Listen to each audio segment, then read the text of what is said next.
ప్రభునందు మాకు అత్యంత ప్రియులైన దేవుని ప్రజలందరికీ ఈ ఉదయకాల సమయంలో శుభాభివందనాలు తెలియజేస్తున్నాను. మీరంతా ఆధ్యాత్మికంగా క్షేమంగా ఉండాలని, అన్ని విషయాల్లో వర్ధిల్లాలని, పరిశుద్ధాత్మ దేవుని యొక్క సంరక్షణలో మీరు ఎదగాలని ప్రతిరోజు మీకోసం ప్రార్థన చేస్తున్నాను.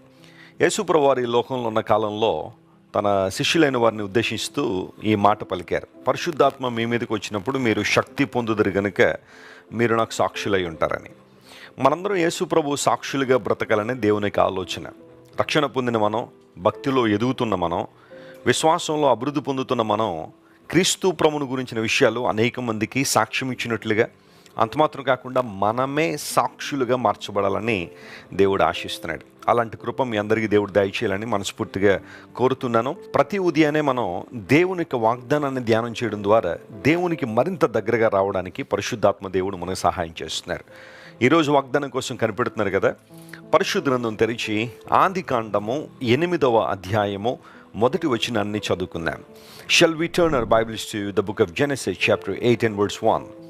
దేవుడు నోవహును అతనితో కూడా ఓడలో ఉన్న సమస్త జంతువులను, సమస్త పశువులను జ్ఞాపకము చేసుకొనెను.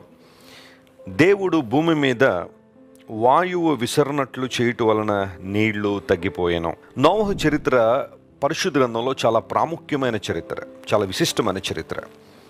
నోవహు యొక్క సంఘటన అనేక మందికి ఇప్పటికీ కూడా కనువిప్పును కలుగజేసే సంఘటన. నోవహు కాలంలో జలప్రళయం రావడం, ఆ ప్రళయంలో భూమి మీద ఉన్న ప్రాణులన్నీ కూడా, అంటే సంచరించే జీవులు మనుషులతో పాటుగా అన్నీ కూడా నాశనం అవ్వడం మనం చూస్తున్నాం. కానీ నీతిమంతుడైన నోవహును అతని కుటుంబాన్ని దేవుడు ఆ జలప్రళయం నుంచి తప్పించాడు. జలప్రళయములో వారు నశించిపోకుండా దేవుని ప్రణాళిక ద్వారా వారు తప్పించబడ్డారు. దేవుని మీద అతనుకున్న నమ్మకం నోవహును ఆ ప్రళయం నుంచి విడుదల పొందడానికి సహాయపడింది. నోవహు జలప్రళయం ప్రపంచం అంతా వచ్చిందా అంటే ఖచ్చితంగా వచ్చిందని బైబిల్ సెలవిచ్చింది. శాస్త్రవేత్తలు కూడా ఒప్పుకున్నారు. ఇప్పటికి ఎన్నో ఆధారాలు, నోవహు జలప్రళయం గురించిన ఆధారాలు ప్రపంచవ్యాప్తంగా మనకు లభ్యం అవుతూనే ఉన్నాయి. అయితే ఆదికాండం 8వ అధ్యాయం 1 వచనం దగ్గరికి వచ్చేసరికి లేఖనం స్పష్టీకరిస్తుంది, దేవుడు నోవహును సమస్త జంతువులను, పశువులను దేవుడు జ్ఞాపకం చేసుకున్నాడు. అంతవరకు ఏ ప్రళయం అయితే ఈ భూమిని కబళించిందో ఆ నీళ్ళన్నీ కూడా తగ్గిపోనట్లుగా దేవుడు తన ప్రణాళికను సిద్ధం చేశాడు.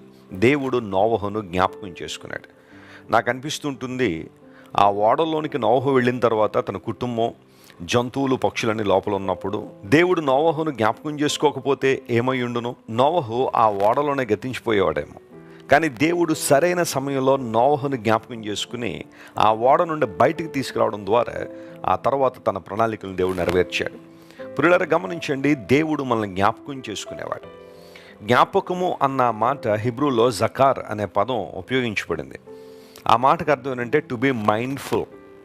జ్ఞాపకం చేసుకుంటున్నాడంటే దేవుడు మనల్ని మర్చిపోయాడు, అయ్యో సడన్గా ఇప్పుడే గుర్తొచ్చావు అనే మాట కాదు. నిత్యము ఆయన తలంపుల్లో, ఆయన ఆలోచనలో మనం ఉన్నాము అని చెప్పడానికి జకార్ అనే పదాన్ని ఉపయోగిస్తారు. కీర్తనకారుడు తన కీర్తన రాస్తూ అంటాడు, ప్రభువా నువ్వు మనుష్యుని జ్ఞాపకం చేసుకున్నట్టుకు వాడే పాటివాడు, నీవు నరమాత్రుని దర్శించుటకు వాడే పాటివాడు అనే ఒక మాట మనం 8వ కీర్తనలో మనం చూస్తాం. నీవు సృష్టించిన సూర్యచంద్ర నక్షత్రములను, సువిశాలమైన విశ్వాన్ని, ఈ సృష్టిని నేను చూస్తున్నప్పుడు అసలు మనిషి ఏ పాటివాడు? నువ్వు మానవుడిని దర్శించడానికి మానవుడు ఏ పాటివాడు? నిజమే, మనలో ఏ యోగ్యత, ఏ అర్హత లేకపోయినా దేవుడు మనల్ని ప్రేమించడానికి, మనల్ని జ్ఞాపకం చేసుకోవడానికి కారణం కేవలం ఆయన కృప మాత్రమే. తన కృప ద్వారా తన రూపంలో, తన పోలికలో మనిషిని చేసుకున్నాడు కాబట్టే, మానవునితో సహవాసం చేయాలని దేవుడు ఆశిస్తున్నారు కాబట్టే మనిషిని జ్ఞాపకం చేసుకున్నాడు. ప్రభునందు ప్రియులారా, బహుశా నీవు ఏ ఒక్కరి జ్ఞాపకంలోనూ లేవేమో, అందరూ నిన్ను మర్చిపోయారేమో. నీ కష్ట సమయాల్లో, నీవు నిందలు పడుతున్నప్పుడు, అవమాన పరిస్థితులు గుండా వెళ్తున్నప్పుడు, లోకమంతా నిందిస్తున్నప్పుడు, రాళ్లతో నిన్ను కొట్టాలని ప్రతి ఒక్కరూ రాళ్ళు చేతు పట్టుకున్నప్పుడు బహుశా చాలామంది నిన్ను మర్చిపోయారేమో. ఈ సమయంలో గనక వారిని మనం కలిస్తే వారి బాధల్లో మనం కూడా పాలుపంపులు పొందాల్సి వస్తుందేమోనని చాలామంది గతించిపోయారేమో. బహుశా నీ తోబుట్టువులే నిన్ను మర్చిపోయారేమో. నీ అక్క, నీ అన్న, నీ తమ్ముడు, నీ సహోదరి, నీ బంధువులు నిన్ను మర్చిపోయి చాలా కాలం అయిందేమో. దూరదేశం వెళ్ళిపోయిన నీ భర్త నిన్ను మర్చిపోయి చాలా కాలం అయిందేమో. వెళ్ళినప్పుడు ప్రతిరోజు ఫోన్ చేసేవాడండి, ఇప్పుడు వారానికి ఒకటి, నెలకొకటి అయిపోయింది. ఇప్పుడు 3 నెలలు అయిపోయింది, 4 నెలలు అయిపోయినా కానీ నేను జ్ఞాపకం రావట్లేదు నా భర్తకు అని బాధపడే భార్యలు చాలామంది ఉన్నారు. బహుశా తను మరొకరి ఆధీనంలోకి వెళ్ళిపోయి నేను మర్చిపోయి ఉండొచ్చేమో. ప్రపంచంలో ఇలాంటి సంఘటనలు చాలా జరుగుతున్నాయి. మనుషులు మర్చిపోతారు అనడంలో పెద్ద ఆశ్చర్యం ఏమీ లేదు. దేవుడు నోవహుని జ్ఞాపకం చేసుకున్నాడు. నోవహు యొక్క భక్తిని జ్ఞాపకం చేసుకున్నాడు. నోవహుతో దేవుడు నిబంధన చేసి నేను కాపాడుతాను, రక్షిస్తాను అని వాగ్దానం చేసిన దేవుడు వాగ్దానం నిలబెట్టుకున్నాడు. జలప్రళయం, ఆ నీరు గతించిపోతున్నప్పుడు దేవుడు నోవహుని జ్ఞాపకం చేసుకుని బయటికి తీసుకొచ్చాడు. ప్రభునందు ప్రియులారా, నీ దేవుడు నిన్ను జ్ఞాపకం చేసుకునేవాడు. ఆయన తలంపుల్లో నువ్వు ఉన్నావు, ఆయన ఆలోచనలో నీవు ఉన్నావు. అది చాలా గొప్ప విషయం. హన్నా దేవుని సన్నిధికి వచ్చి తన అవసరాన్ని చెప్పుకున్నప్పుడు, తనకున్న సమస్య ఏంటో ప్రభుతో చెప్పుకున్నప్పుడు దేవుడు హన్నాను జ్ఞాపకం చేసుకున్నాను అనే మాట సమూయేలు మొదటి గ్రంథంలో మనం చూస్తాం. దేవుడు హన్నాను జ్ఞాపకం చేసుకున్నాడు. ఈరోజు బహుశా నీవు కూడా సంతానలేమితో ఉన్నావా? ఎన్నో ప్రయత్నాలు చేస్తూ, ఎందరో డాక్టర్ల చుట్టూ తిరుగుతూ, ఇక్కడ కాకపోతే అక్కడ కాకపోతే మరొక చోట అన్నట్టుగా ఎంతోమంది దగ్గర పరిగెత్తావా? దేవుడు నేను జ్ఞాపకం చేసుకోవడానికి ఆయన సామర్థ్యం కలిగినవాడు. షారా గర్భమును తెరిచిన దేవుడు, హన్నా గర్భాన్ని తెరిచిన దేవుడు, ఎలిజబెత్ గర్భాన్ని తెరిచిన దేవుడు నీ జీవితంలో కూడా మేలు చేస్తాడు. విశ్వాసంతో ఆయన సన్నిధిలో ప్రార్థించాయి, ఆయన వైపు చూడు, ప్రభు కార్యాలు జరిగిస్తాడు. ఇశ్రాయేలు ప్రజలు బాధలో ఉన్నప్పుడు, దురవస్థలో ఉన్నప్పుడు, కఠిన బాధల్లో నలిగిపోతున్నప్పుడు దేవుడు వారిని జ్ఞాపకం చేసుకున్నాడు. దైవజనుడైన మోషే అని దేవుడు పంపించాడు. దేవుడు కొన్ని సందర్భాల్లో కొంతమందిని నీ జీవితంలోకి పంపిస్తాడు. నీకు మేలు కలిగినట్లుగానే, నీకు ప్రయోజనం కలిగినట్లుగానే ఆ వ్యక్తిని దేవుడు నీ జీవితంలో తీసుకొస్తాడు. మోషేని తీసుకొచ్చాడు దేవుడు ఇశ్రాయేలు ప్రజలకు విడుదల ఇవ్వడానికి. అయితే మోషేకి ఒక సందేహం ఉంది, వారు నన్ను నమ్మరు ప్రభువా, నన్ను విశ్వసించరు. అయితే దేవుడు అన్నాడు, వారు నిన్ను నమ్మునట్లుగా నేను నీకు తోడై ఉంటాను. నీ జీవితంలో దేవుడు ఒక గొప్ప ప్రణాళిక నెరవేర్చబోతున్నాడని నువ్వు నమ్మినప్పుడు నువ్వు దేవుని స్తుతిస్తావు, అని ఆరాధిస్తావు. ఆయనను జ్ఞాపకం చేసుకున్నాడు కాబట్టే ఉపద్రవాల్లోంచి నేను రక్షిస్తున్నారు, సమస్యల్లోంచి విడుదలిస్తున్నారు, అనారోగ్యముల నుండి నీకు స్వస్థత ఇస్తున్నారు. రకరకాల సమస్యల నుండి ప్రభు నీకు విడుదలిచ్చి తన నామమును మహింపరుచున్నట్లుగా, తన రాజ్య వ్యాప్తిలో నిన్ను వాడుకున్నట్లుగా దేవుడు నీకు సహాయం చేస్తున్నాడు. Please remember that God has a concern for you. దేవుడు నీ పట్ల ఒక ఉద్దేశాన్ని కలిగి ఉన్నారని నమ్మి ఆయన్ని ఆరాధించగలిగితే, ఆయన స్తుతించగలిగితే అంతకన్నా ఆధిక్యత మరొకటి లేదు. దేవుని స్తుతిద్దామా?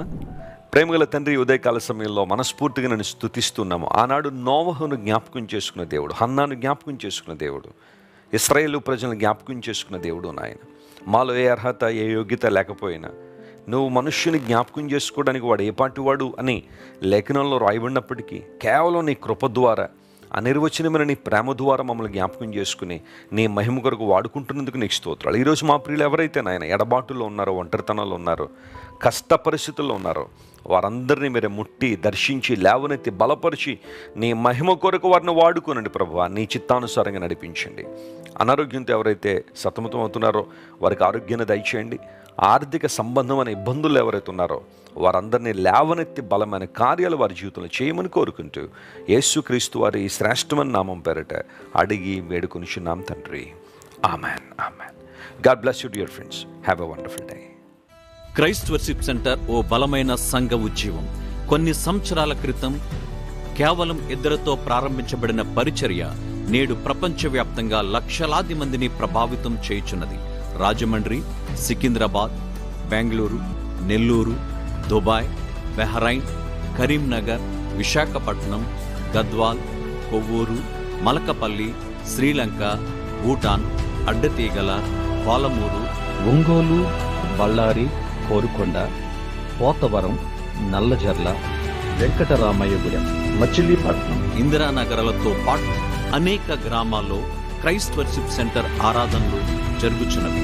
వాక్య సంబంధమైన ఉద్యమంలో, పరిశుద్ధాత్మ సంరక్షణలో కొనసాగాలనుకునే ప్రతి ఒక్కరికి మా ప్రేమపూర్వక ఆహ్వానాన్ని అందిస్తున్నాము. రండి, ఆత్మతో సత్యముతో ప్రభువైన యేసుక్రీస్తును ఆరాధిద్దాం.